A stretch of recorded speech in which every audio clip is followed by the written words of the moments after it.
प्रथम और अंतिम मैं ये वचन कहता हूँ कि जो नाम जप करेगा निश्चित है। आप नाम जप का नियम लो, निर्वाह प्रभु करेंगे, भाई जैसा कहते हैं। अब हम ये अनुभव की बात आपको बताते हैं कि जब नाम का निश्चय कर लिया जाता है और नाम जब प्रारंभ होता है, तब नाम का प्रभाव इतना प्रबल होता है को हमारे संचित कर्म को नष्ट करता है और हमारे जो क्रिमाण कर्म बंधन कारक थे उनको निष्प्रभावित करता रहता है। जिससे नाम जप करते हुए हमसे कोई त्रुटि हो जाए, कोई बंधन कारक कर्म बन जाए, तो वो कर्म से बांध नहीं सकता, क्योंकि नाम जप चल रहा साथ में, बहुत बड़ी सामर्थ्य साथ में चल रही और प्रारब्ध भोग को भोगने की सामर्थ्य दे देता है। पर नाम जप में ज्यादा समय तक मन लगता नहीं और सब साधनों में मन लगने के लिए तैयार हो जाता है, पर जब नाम जप की बात आती है, या जैसे मान लो 8 घंटा 10 घंटा एक ही मंत्र का बराबर चिंतन हो रहा है या नाम का बराबर चिंतन हो रहा है, एक ऐसा होना कठिन है। शायद है कि बहुत सदा हुआ एकाग्र संयमी साधक ऐसा कर सकता है। युवा, स्वस्थ शरीर,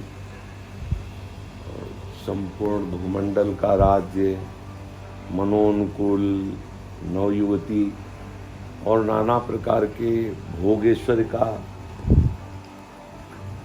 इससे कई गुना बढ़ करके उसमें वर्णन किया गया। इस मनुष्य सुख से कई गुना बढ़ करके मानुष, गंधर्व, देव गंधर्व आदि देवता, प्रजापति, ब्रह्मा, ऐसा वर्णन किया जाता है।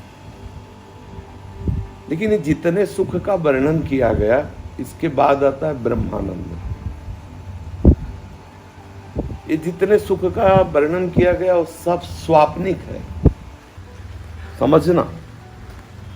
सबसे श्रेष्ठ सुख ब्रह्मा जी को प्राप्त है, प्रजापति ब्रह्मा जी सृष्टि रचना में जितना भी माया के द्वारा रचित है, उससे भी हजारों गुना श्रेष्ठ सुख जो ब्रह्मानंद को प्राप्त हो चुका, स्वरूप बोध जिनको हो चुका उनको, उससे 17 शून्य लगा के गुणा करने के 17 शून्य मतलब लगभग वो परार्ध की गणना में आता है, तो अरब खरब नहीं, परार्ध की गणना। तब प्रिया प्रीतम के सुख का संबोधन है, लेकिन वो उतना ही सुख नहीं कहा जा सकता, क्योंकि वो असीम है, अनंत है, अगाध है, तो एक सीमा में तो नहीं रखा जा सकता, पर इतना फिर अनुमान किया जा सकता है। अब आप विचार कीजिए, मानुष्य सुख सबको जितना उपनिषद में वर्णन, वो मुश्किल, कोई ऐसा बिरला जो महान धर्मात्मा, जितेंद्री, स्वस्थ शरीर, स्वस्थ चित्त, अनुकूल भोग, शासन, सब वो जिसका कोई विरोधी नहीं, न बाहर न भीतर शरीर एकदम, और जितेंद्रिय, उसमें एक भी और है, दृढ़ निश्चयी, ऐसा। आप विचार करो, प्रिया प्रीतम का सुख कितना बड़ा है। स्वरूपानंद की जरा सी लगन लग जाती है स्वरूप बोध की, ये शरीर, ये संसार के सुख सब उसके लिए ऐसे तिनके के समान नजर आते हैं।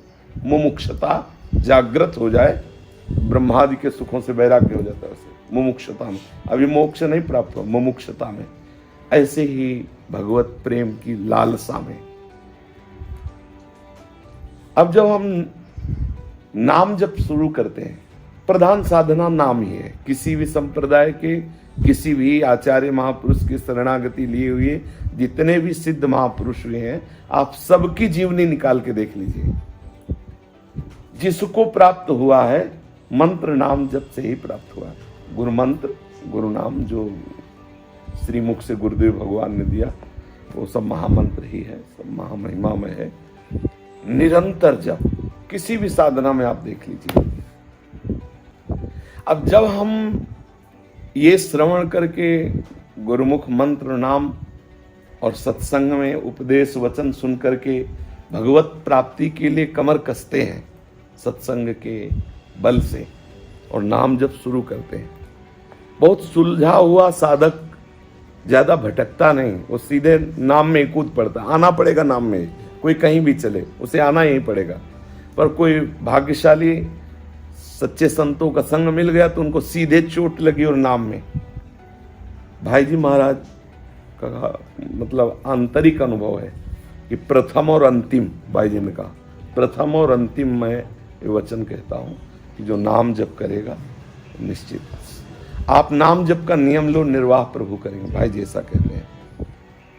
अब हम ये अनुभव की बात आपको बताते हैं कि जब नाम का निश्चय कर लिया जाता है और नाम जब प्रारंभ होता है तब नाम का प्रभाव इतना प्रबल होता है कि वो हमारे संचित कर्म को नष्ट करता है और हमारे जो क्रिमाण कर्म बंधन कारक थे उनको निष्प्रभावित करता रहता है। जैसे नाम जप करते हुए हमसे कोई त्रुटि हो जाए, कोई बंधन कारक कर्म बन जाए तो वो कर्म उसे बांध नहीं सकता, क्योंकि नाम जप चल रहा साथ में, बहुत बड़ी सामर्थ्य साथ में चल रही और प्रारब्ध भोग को भोगने की सामर्थ्य दे देता है।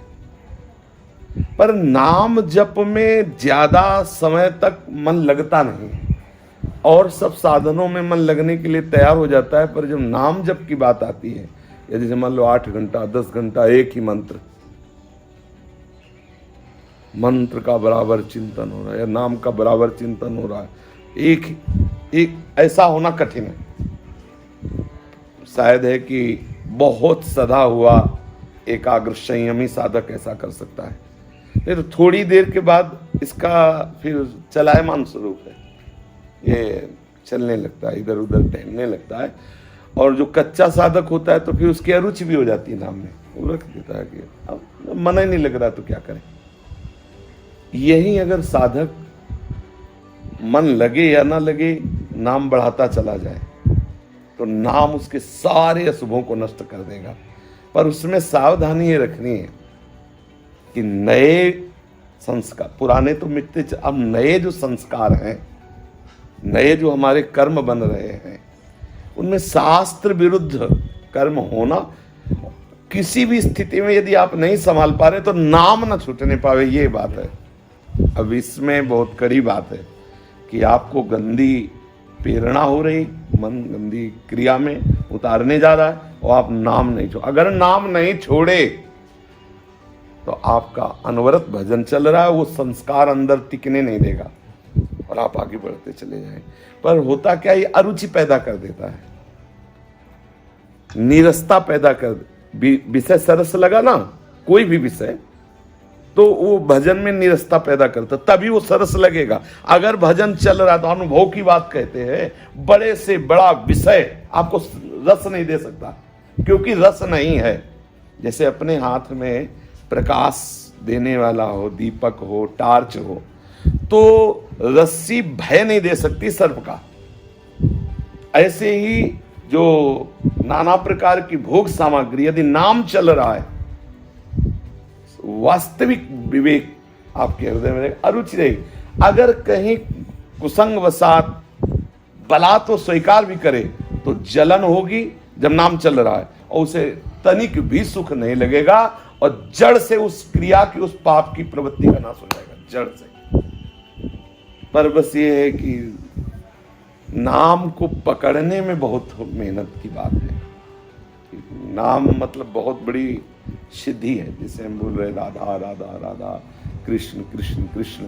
तो हमारे प्रभु का जैसे रूप के बहुत अवतार हुए ना, राम अवतार, कृष्ण अवतार, बहुत से अवतार हुए, ऐसे हमारे प्रभु का नाम अवतार है। ये नाम, कृष्ण साक्षात अवतरित हुए नाम रूप, राधा साक्षात श्री स्वामिनी जो राधा नाम के रूप में अवतरित हुई है। जितने भी भगवान नाम है साक्षात प्रभु ही है, नाम नामी अवेद है। अगर हमारी जिह्वा में नाम चल रहा है राधा राधा राधा राधा, कृष्ण कृष्ण कृष्ण, राधा वल्लभ श्री हरिवंश, तो फिर हमको ये विचार करने की जरूरत नहीं कि हमारी एकाग्रता हो रही कि नहीं हो रही, हमारा भाव बन रहा है कि नहीं बन रहा है, हमारा मन लग रहा है कि नहीं लग रहा। बिल्कुल चिंता नहीं करनी, वो साक्षात प्रिया प्रीतम विराजमान है श्यामा श्याम नाम रूप से, राधा नाम रूप से। आप देखते जाओ आगे कैसे आप बेपरवाह होते जाओगे, कैसी आपके अंदर सरसता, कैसी मस्ती, कैसी आपके अंदर निरपेक्षता, निसंगता, ये सब जो दैवी संपदा के गुण है ना, वो सब अपने आप आ जाए। बस निरंतर नाम रटना थोड़ा मुश्किल पड़ रहा है, वो भी अभ्यास ना ठीक होने के कारण। नहीं तो आप सच्ची मानिए, छोड़ना चाहो तो नहीं छूट सकता।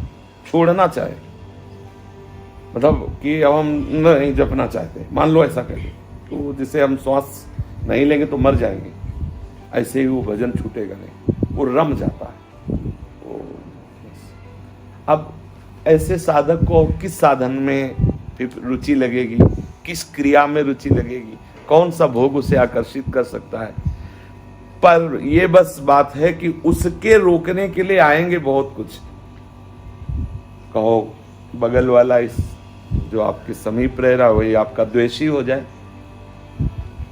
कहो कोई बहुत जो आपकी आंतरिक वासना है प्रिय, उसकी बहुतायत हो जाए सामने, बहुत वही भोग बहुत मिलने लगे बहुत। बस ये सब बातें अगर हम सूझ विवेक के द्वारा, युक्तियों के द्वारा अपने आप को बचा ले और नाम चला ले, कुछ करने की जरूरत नहीं। जैसे श्री जी की सेवा है, अगर नाम जप नहीं हो रहा, ये भगवत सेवा है, पर वो दूसरे नंबर में है।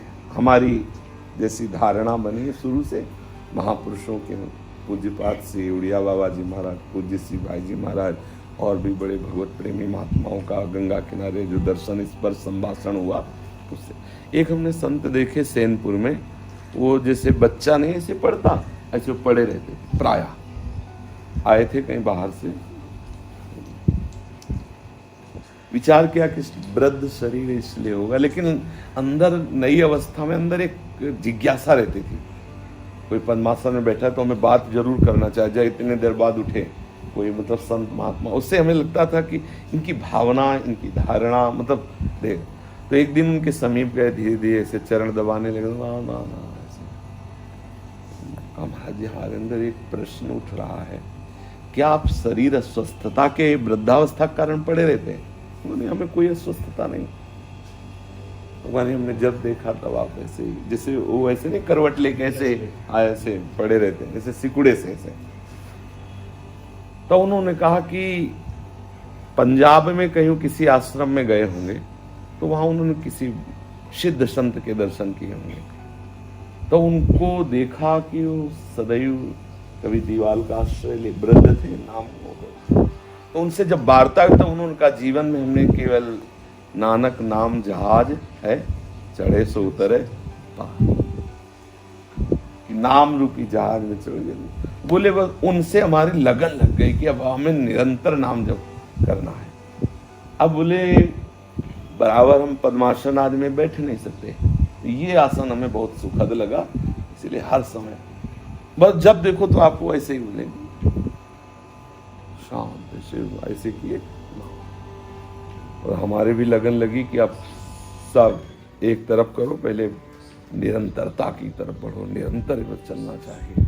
तो गंगा जी के किनारे जैसे आसनों में बैठ करके, फिर लेट करके, रेत में लेटे हुए, रात्रि में लेट करके, तो इतना आनंद मतलब आने लगा कि जब पूरी पूरी रात कभी कभी जैसे चलता ना, तो सुबह ऐसा लगता है जैसे सैकड़ों बार गंगा स्नान करने पर एकदम निर्मलता एकदम होती ना, ऐसा लगता पूरी पूरी रात भजन जैसे नाम चल रहा, कभी टहल कर, कभी बैठ कर, कभी लेट करके, पूरे बड़ा आनंद का अनुभव। इधर उधर भटकने की जरूरत नहीं, आपके पास बहुत बड़ी वस्तु है। दो बातें समझिए, सबसे बड़ा सुख ब्रह्मा जी का है, वो भी उस सुख का किनका भी नहीं है जो अपना सुख है, सहज स्वरूपानंद। कहीं मतलब किसी क्रिया से, किसी बाहर पद प्रतिष्ठा से जो सुख जितने भी है वो अपने स्वरूपानंद का लेस भी नहीं, जो अपना स्वरूप है। जिसे भगवान शिव के लिए कहा गया, शंकर सहज स्वरूप संहारा, लाग समाधि अखंड पारा। वो अपना स्वरूप, अपना स्वरूप जो भगवद अंश स्वरूप हमारा है, सहज सुख राशि है। ब्रह्मा जी के भी सुख से मतलब हमें किसी सुख की प्राप्ति के लिए कहीं कुछ जाने की, कुछ क्रिया करने की जरूरत नहीं। पहली बात समझ लो, आपका जो स्वरूप जितना आनंदमय है उतना आनंद ब्रह्मा का पद भी नहीं है। वो आप हैं, मतलब कोई साधना से वो पदवी प्राप्त करनी ऐसी नहीं है, वो आपका स्वरूप है। आप अपने को शरीर संसार में राग के द्वारा बांध दिए, इसलिए आप नहीं समझ पा रहे। दूसरी बात, इस सुख से भी करोड़ों में गुणा करने पर जो महासुख है वो नौ किशोरी किशोर अत्यंत सुंदर अत्यंत सुकुमार महारस बरसते हुए श्री प्रिया प्रीतम का सुख है, दासत्व, जिसके आगे मोक्ष सुख और ये ब्रह्मानंद भी थूक देने लायक हो जाता है। श्रीपाद प्रबोधानंद जी ने वृंदावन महिमामृत में लिखा है कि इस सुख वृंदावन की शोभा, वृंदावन के प्रिया प्रीतम के महारसमय बिहार को देख करके ये ब्रह्मानंद थुतकी कृत्य थूक देने। अब आप विचार करो, वो ब्रह्मानंद जिसके लिए बड़े बड़े योगी यति जन साधना करते रहते, वो हमारा स्वरूप है। और ऐसे स्वरूपानंद से भी महाश्रेष्ठ प्रिया प्रीतम का प्रेम, और वो प्रेम रस प्राप्त करने के लिए हितजू महाराज को श्री जी ने निज मंत्र दिया। निज मंत्र साक्षात नवनिवृत्त निकुंज की चाबी है। आप जितना जपते जाएंगे उतने ही आपके अंदर भाव का प्रादुर्भाव होता चला जाएगा। अब इतनी बड़ी वस्तु पर आपका विश्वास दृढ़ हो जाए, निरंतरता, मतलब कुछ भी करने की जरूरत नहीं। सबसे बड़ा बात है भजन, निरंतर चिंतन, प्रिया प्रीतम के स्वरूप में स्थित होना, वो है केवल निज मंत्र के द्वारा। ऐसे हमारे मन की गति प्रिया प्रीतम में नहीं लग सकती बिना आचार्य मंत्र उपदेश के, बिना सहचरियों की कृपा के इस रस में मन नहीं लगता, कोई भी कहीं भी हो। तभी कह दिया गया, यन नारदाजे सुखैरगम्यम वृंदावने वंजुल मंजु कुंजे तत्कृष्ण चेतो हरणैक विज्ञ मत्रास्ति किंचित परमं रहस्यम। किसी ने प्रश्न किया कि अभी आज कि आप कहते हैं सनकादि और नारदादि का भी प्रवेश निकुंज में नहीं है, और निम्बार्क संप्रदाय के तो आचार्य हैं सनक सनंदन सनातन सनत कुमार और नारद जी। फिर आपकी बात यद्यपि हम बहुत श्रद्धा से सुनते हैं, लेकिन हमें इस बात पे संशय है। आप शब्दों को देखिए, कहीं भी पूरे निकुंज में एक बार भी किसी भी आचार्य, हरिव्यास देवाचार्य जी की ही वाणी है वो महावाणी, एक बार भी आप अगर ये देख पाए कि बीणा लेकर के प्रिया प्रीतम के समीप जाकर पद सुनाया, या दिगंबर बाल स्वरूप श्री सनक सनंदन सनातन कुमार से गए हो, एक बार भी आप देख लीजिए। सहचरी वपू से श्री जी की सेवा में, इसमें हमें कभी कोई संशय नहीं है। जब हम जैसे पामर जीव आचार्य शरणागत से, लाडली जी की चरण कृपा से लाडली जी की सेवा पा सकते हैं, तो ये तो सब सिद्ध वपू है। पर नारद रूप से, सनकादि रूप से, सुखदेव के रूप से, कहीं निकुंज के उन्हीं आचार्यों की वाणी को देख लो, अगर कहीं वर्णन हो तो, जब वर्णन है फिर सखियों का वर्णन। तो इन सखियों की कृपा से ही हमारा मन प्रिया प्रीतम के दासत्व में, उनकी सेवा में, उनके रूप रंग विलास में प्रवेश पा सकता है। अपने पास बहुत बड़ी निधि निज मंत्र। पर आप देख लो, जैसे बिना पढ़े लिखे गंवार आदमी हो और उसे हीरा मिल जाए तो अपने को गरीब और दलिद्र मान कर एक रुपया मांगता घूमे, और हीरा उसकी जेब में पड़ा हुआ है। क्योंकि वो गंवार आदमी जानते हो तो ऐसे साधारण पत्थर समझकर जेब में डाले, वो अगर उसकी कीमत जौहरी के द्वारा वो जान जाए तो नाच पड़े कि अब हमें एक एक रुपया मांगने की जरूरत नहीं, हमारी जेब में इतनी कीमती वस्तु पड़ी है। ऐसे जो निज मंत्र है, अब आप देखो, निज मंत्र प्राप्त होने पर भी यदि आप उसका बार बार चिंतन मनन रटन नहीं करते तो आपके जीवन में वही पाया गया जो एक संसारी विषयी पुरुष में पाया गया। इसका मतलब है मंत्र मिल गया इतना काफी नहीं है, मंत्र का अब साक्षात्कार तुम्हें करना है। मंत्र का निरंतर रटन, मंत्राकार वृत्ति, मंत्र के ही चिंतन में डूब, तो अब वो आनंद। अब मान लो मंत्र मिला और आप उसको रटो ना, उसका चिंतन ना करो, तो जैसे ऊसर में बीज पड़ गया, तो अब जैसे फूले फरे न बेत, यद्यपि बरसे सुधा जल, क्या है, अमृत अगर जल बरसे मेघ, तो बेत में कभी सेव केला नहीं लगने, उसमें कभी ऐसा नहीं कि फल फूल लग जाए, वो बेत है। ऐसे ही आपके ऊपर भरपूर कृपा श्री लाडली लाल की निज मंत्र उपासना सब मिले। अब अगर आप चित्त ना जोड़ें तो फिर ये वही हुआ कि अमृत वर्षा हो रही है पर बेत में कोई फल नहीं। हम अपने बेत स्वभाव को बदल दें, हमारा भजन स्वभाव बने। शुष्क स्वभाव ही विषयों की तरफ जाता है, सरस स्वभाव विषयों की तरफ नहीं जाता। सरसता तो प्रियालाल के श्री चरणों की होती है ना, इसलिए मन शुष्क है अभी, तभी उसको रस ने निज सुख बिन मन होई की तीरा, अभी वो सुख रही थी इसलिए भटक रहा है। उसे सुख घर में मिल जाए तो बाहर जाने की बात नहीं। खूब मंत्र जप करो, एक एक मिनट को बहुत कीमती समझो। ये जो तुम्हारा समय जा रहा है इसे तुम हंस के, प्रमाद स्थिति में, गंदी क्रियाओं में, गंदे चिंतन में व्यतीत कर दो, या रो रो करके प्रियालाल को पुकारते हुए एकांत में बैठ करके आर्त भाव से प्रियालाल को पुकारते हुए व्यतीत कर दो, उनका सुमिरन करते। तो उपासना का मार्ग मिल गया, उपास्य देव के वश में करने वाले सारे हमें सूत्र मिल गए। अब बस हमको तन्मयता धारण करनी है, मन लगाकर प्रियालाल के चिंतन में डूबे रहे। ज्यादा सुनने की भी जरूरत नहीं। वो एक श्लोक है कि नायमात्मा प्रवचने न लभ्या न मेधया न बहुना श्रुतेन, ऐसा कुछ है कि बहुत सुनने वाले को भी, बहुत प्रवचन करने वाले को भी, या बहुत बुद्धिमान को भी ये तत्व का बोध नहीं होता आत्मस्वरूप का। हमारा जिस समय ये दिमाग में बैठ जाए कि मंत्र नाम ही सब कुछ है, हमारा जीवन, हमारा प्राण, अब हम क्या सुने, क्या सुने? हमें और कुछ करना है नहीं, हमें और कहीं जाना है नहीं, हमें कुछ पाना है नहीं, बस हमें इसी का साक्षात्कार करना है। राधा राधा राधा राधा, हर समय श्री करते खत्म, कोई न प्रश्न न कोई क्या जान, हमें जानकारी क्या करनी, हमें और कहीं जाना नहीं तो जानकारी की जरूरत नहीं, हमें और कुछ पाना नहीं इसलिए जानकारी की जरूरत नहीं, हमें और कुछ करना नहीं इसलिए जानकारी की जरूरत नहीं। हाँ, कभी ऐसा संयोग हुआ तो हमारे इष्ट का यश वर्णन हो रहा है इसलिए सुन लेते हैं। मानेंगे नहीं, मानेंगे वही कि निरंतर हमें मंत्र चलाना, निरंतर हमें नाम चलाना, क्योंकि और कुछ मानेंगे तो फिर हमारा मन इधर उधर जाने लगे। हमें सिद्धांत नहीं, सिद्धांत हमारा अटल है। भगवत चर्चा, प्रियालाल की बातें, उनके मार्ग की बातें सुन लेते हैं, लेकिन चलना हमें वही, उतना ही हमारे दिमाग में सब कुछ प्रकाशित हो जाएगा। बस धैर्य पूर्वक चुपचाप चलता रहे, इसमें धैर्य की अत्यंत आवश्यकता है।